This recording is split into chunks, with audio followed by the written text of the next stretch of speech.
Okay, once you have your birds in your sky and a few objects on the beach with the shadows underneath, we're going to add one more thing to complete this design, and that's going to be some text. You're going to add a title of some sort to this scene. So the way you start that is going to be to get the text tool, or the type tool, which is the third panel down. It's the big T.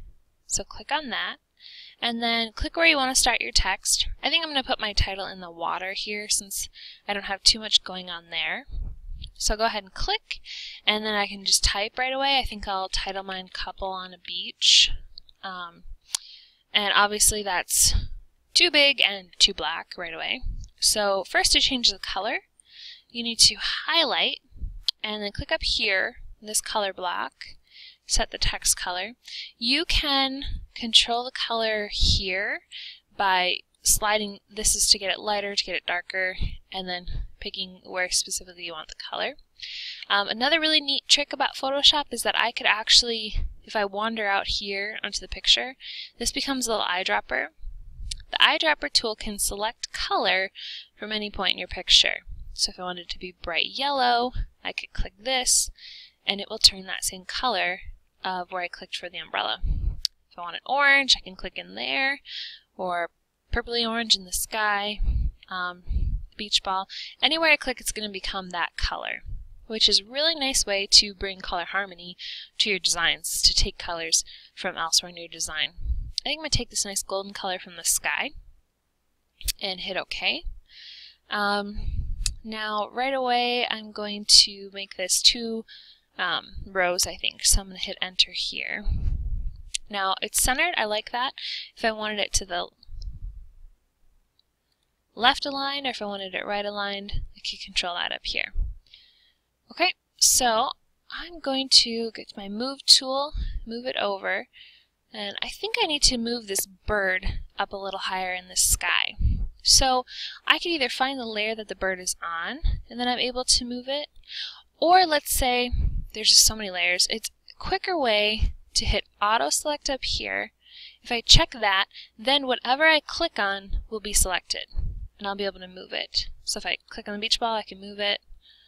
If I click on the bird, I can move it. It auto selects whatever area you click on, which can be convenient when you're dealing with a lot of layers. But it's nice if you want to make sure that you're only working on one part at a time and only moving that you unclick that and that you just work on the layer that you're on. So for now I'm going to leave that on. Now for a different font, I'm going to highlight my title again, and I can go ahead and kind of scroll through these and pick ones that I think will work and that I like, because you kind of get a little sample of them next to them. Or another visual way to do it would be to highlight the title of the font there, use your arrow keys, and you can scroll through the different types, and it'll change right on your design there. So that's kind of nice because you can see what it's going to look like on your design. I think I like that, the brush script. So I'm going to go with that. Couple on a beach. Now to adjust the size, once again highlight it.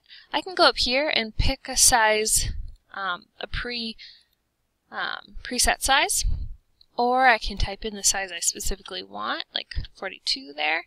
Another way I can do this is go on my keyboard, Shift, Control. If I do bracket, the brackets that are right next to the M, so the one that's right next to the M will make it smaller, so the left bracket, and the right bracket next to that will make it larger. So it's also a nice way to visually kind of see what size you want to have. So I think I'm going to go about there. Place it on my water. And finally we're going to apply some effects to this type. So I have my type layer selected. I'm going to go to the FX at the bottom. And you can see all these different options here. I'm just going to click on the first one, Bevel and Emboss. Make sure you move this bar over so that you can see what you're doing. Make sure Preview is selected. And then experiment with these things. So Bevel and Emboss, you can see if I increase the depth there, what happens. It looks like it's deeper cut in to the words, kind of makes them look 3D. There's also outer bevel, which will make them look 3D, like it's pulling out around the outside. You got emboss, pillow emboss, and stroke emboss. So you can play around with those. I'm going to stick with an inner bevel. The size of the bevel, you can see that changes things a lot. So smaller bevel will kind of keep it within each letter. The larger you go, the more the bevel will shift between the whole thing. So I'm going to get a nice small bevel. And soften will just kind of make it look a little smoother and a little less choppy, I guess. You can also change the angle and opacity and things like this, which you can experiment with. Stroke, this gives it an outline. So I can change the color here if I wanted a bright blue stroke or a white stroke, or maybe I'll go with kind of a oceany blue stroke. I can change the size of that so it can make it quite large or keep it pretty small.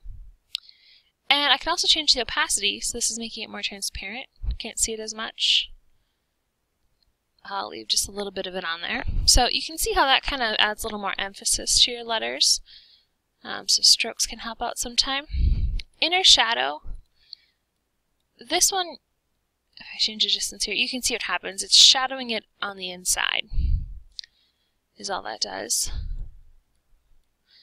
I don't want an inner shadow here, so I'm going to try an inner glow. Okay, what an inner glow does, if I increase the size here, is basically turning my letters white, but from the edges. So it's just putting a soft glow there with my edges. I'll just leave that on very, very light so you get the idea. Satin, that's just going to make this look satiny, smooth, kind of silky.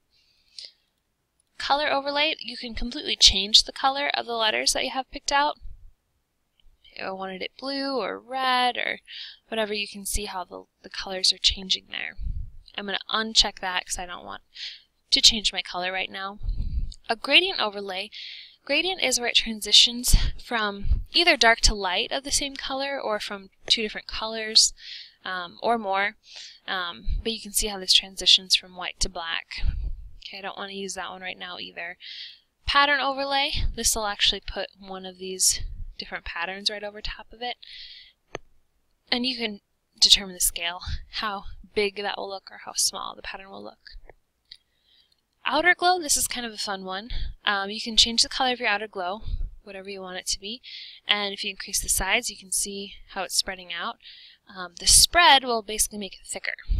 So you got the spread nice and big, it's just kind of a thick blob. The lower the spread, the softer it looks.